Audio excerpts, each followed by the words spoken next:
Hi everyone, in today's video I'm going to show to you how to give someone access to your Shopify store.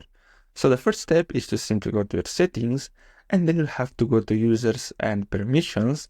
And then as you can see, you have two different options. You have store owner. So if you want, you can transfer ownership. So you have to simply click on transfer ownership and then simply enter the new store owner email address, their first and last name, and then you have to enter your password and then simply click on transfer store ownership.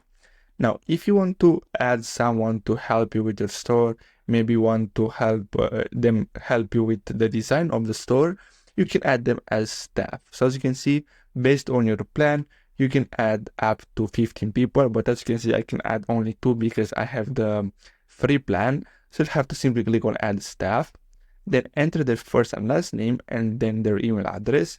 And then here you have to simply choose the permission. So what they can do on your website. So as you can see, they can view orders, they can edit, they can manage, they can basically, as you can see, edit products. So if you want to them, they can edit the products, they can do marketing on your website, as you can see on your store, and much more. So you have to simply select them, and then what you have to do next is simply scroll down, and if you want, you can give them permission of your store app. So if you want them to set up, let's say this app here, the Gelato app, you can simply select that, and then they can edit, they can add and play around with this app on your store. So basically you give them permission.